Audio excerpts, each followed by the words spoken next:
بسم الرحمن الرحیم اللہم صلی علی محمد و آل محمد۔ میرے محترم سامعین، امید کرتے ہیں آپ خیر و عافیت سے ہوں گے۔ خداوند کریم آپ کو صحت کے ساتھ طول عمر عطا فرمائے۔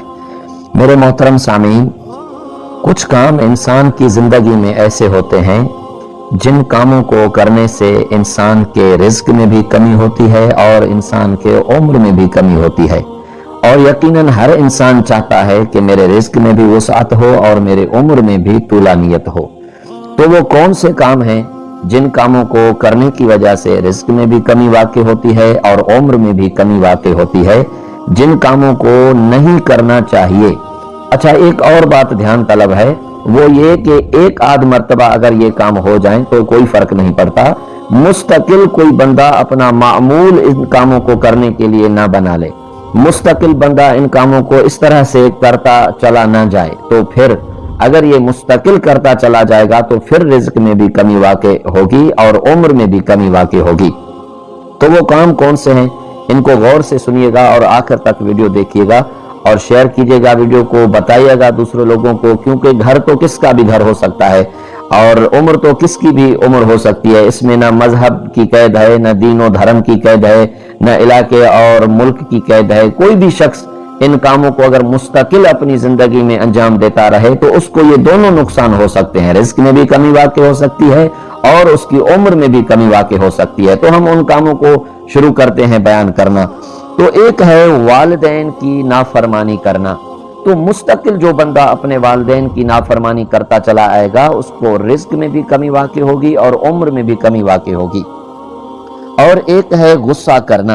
جو شخص مستقل غصہ اس کی زندگی کا حصہ بن گیا ہو، غصہ کرنا، تو ایسے شخص کو بھی یہ دونوں نقصان ہوتے ہیں۔ اور ایک ہے ظلم کرنا۔ اپنی زندگی کا معمول بنا لیا ہے اس نے ظلم کرنا، اب ظلم نہیں کرتا تو اس کو چین نہیں آتا، تو ایسے شخص کے رزق میں بھی کمی ہوگی اور عمر میں بھی کمی ہوگی۔ اور ہے فضول خرچی کرنا۔ فضول خرچ کرنا، ضروریات کے علاوہ خرچ کرنا، تو یہ بھی ایسی چیز ہے جس کے ذریعے سے رزق بھی کم ہو جائے گا اور عمر میں بھی کمی واقع ہوگی۔ اور ایک ہے گھر میں تلاوت قرآن نہ کرنا۔ تو جن کے پاس مقدس کتاب ہے قرآن کریم، اگر قرآن کریم کی تلاوت گھر میں نہ کریں تو پھر مستقل نہ کریں۔ کبھی انہوں نے قرآن مجید کی تلاوت نہیں کی، قرآن مجید گھر میں پڑا ہوا ہے لیکن تلاوت کرنے کی سعادت حاصل نہیں ہو رہی، تو رزق میں بھی کمی واقع ہوگی اور عمر میں بھی کمی واقع ہوگی۔ اور جناب ان میں سے ایک ہے سستی اور کاہلی سے کام لینا۔ سست انسان، اس کی طبیعت بن چکی ہے سستی اور کاہلی، وہ کسی کام کے لیے جاتا ہی نہیں، تو اس کے رزق اور عمر دونوں میں کمی ہوگی۔ رزق میں تو کمی ہوگی کیونکہ سستی اور کاہلی کر رہا ہے، لیکن عمر میں بھی کمی واقع ہوگی۔ اور اس کے بعد ہے امانت میں خیانت کرنا۔ امانت میں خیانت کرنا، امانت کو امانت سمجھ کے اس کی حفاظت کرنا، ہر دین و دھرم کے اندر موجود ہے، ہر ملک کے اندر یہ چیز موجود ہے کہ یہ اچھی چیز، اچھی عادت شمار ہوتی ہے کہ امانت کی حفاظت کرنا۔ لیکن اگر کوئی شخص امانت میں خیانت کرے، پھر چاہے کسی بھی مذہب سے تعلق رکھے، کسی بھی ملک میں رہے، اس کے لیے یہ نقصان ہوگی کہ رزق میں کمی واقع ہوگی اور عمر میں بھی کمی واقع ہوگی۔ اس کے بعد ہے گناہ پر گناہ کرتے چلے آنا۔ اس کی زندگی کا معمول بن گیا ہے، گناہ کرنے کے بغیر رہ ہی نہیں پاتا، تو ایسے شخص کی بھی رزق میں کمی واقع ہوگی اور عمر میں بھی کمی واقع ہوگی، چھوٹی عمر ہو جائے گی، جلد موت آ جائے گا ایسے انسان کو۔ اور پھر ہے کپڑوں کو بغیر برہنہ سونا۔ رات کو جب سوتا ہے تو اس نے معمول بنا لیا ہے کپڑے اتار کر اور ننگا ہو کر سوتا ہے، برہنہ سوتا ہے، تو یہ فعل بھی ایسا ہے کہ اس کی رزق میں بھی کمی واقع ہونے کا سبب ہے اور اس کے عمر میں بھی کمی واقع ہونے کا سبب ہے۔ اس کے بعد ہے جناب مکڑی کے جالے کو گھر سے صاف نہ کرنا۔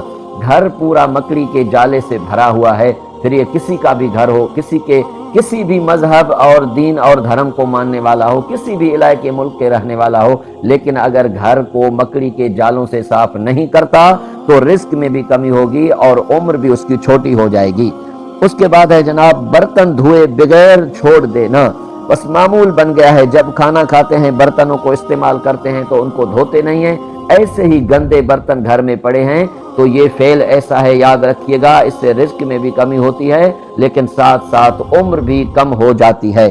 اس کے بعد ہے شراب خوری کرنا، مستقل عادت زندگی بن چکی ہے۔ شراب خوری اگر نہیں کرتا تو یہ سمجھتا ہے کہ میں نہیں رہ پاؤں گا، اور شراب خور ہو گیا ہے تو اس کے رزق میں بھی کمی واقع ہوگی اور عمر بھی کم ہو جائے گی۔ اس کے بعد ہے جناب عالی زنا کرنا۔ جی ہاں، تو زنا کرنا بھی ایسا فعل ہے جس کے ذریعے سے انسان کے رزق میں بھی کمی ہوگی اور اس کے عمر میں بھی کمی ہوگی۔ اس لیے اس مرض سے بچنے کا واحد حل نکاح کرنا ہے، شادی کرنا ہے، جس سے جائز طریقے سے انسان کی جنسی ضرورت پوری ہو جاتی ہو۔ اس کے بعد ہے والدین کو ان کے نام کے ساتھ پکارنا۔ اگر اولاد اپنے والدین کو نام لے کر پکارتی ہے تو یہ بھی ایسا کام ہے جس کے ذریعے سے رزق میں بھی کمی واقع ہوتی ہے اور عمر بھی کم ہو جاتی ہے۔ خدا آپ کو اور ہمیں سلامت رکھے۔ اس کے بعد ہے ہمسایوں سے برا سلوک کرنا۔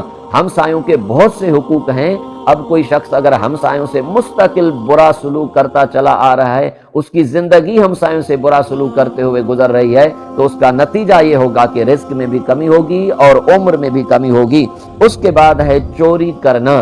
جی ہاں جناب علی، چوری کرنا ایک ایسا فعل ہے، اگر کوئی شخص اپنی زندگی میں معمول بنا لے کہ وہ چوری کے بغیر رہ ہی نہ سکے، چوری کرتا رہے، مستقل دوسروں کے مال کو ان کی اجازت کے بغیر اٹھاتا رہے، استعمال کرتا رہے، تو اس کو چوری کہتے ہیں۔ تو یہ چوری کرنا ایسا فعل ہے، اگر کوئی شخص اپنی زندگی کا معمول بنا لے اور چور بن جائے تو اس کی رزق میں بھی کمی ہوتی ہے اور اس کی عمر میں بھی کمی واقع ہو جاتی ہے۔ خداوند کریم ہم اور آپ سب کو ان برے عادات سے محفوظ فرمائے۔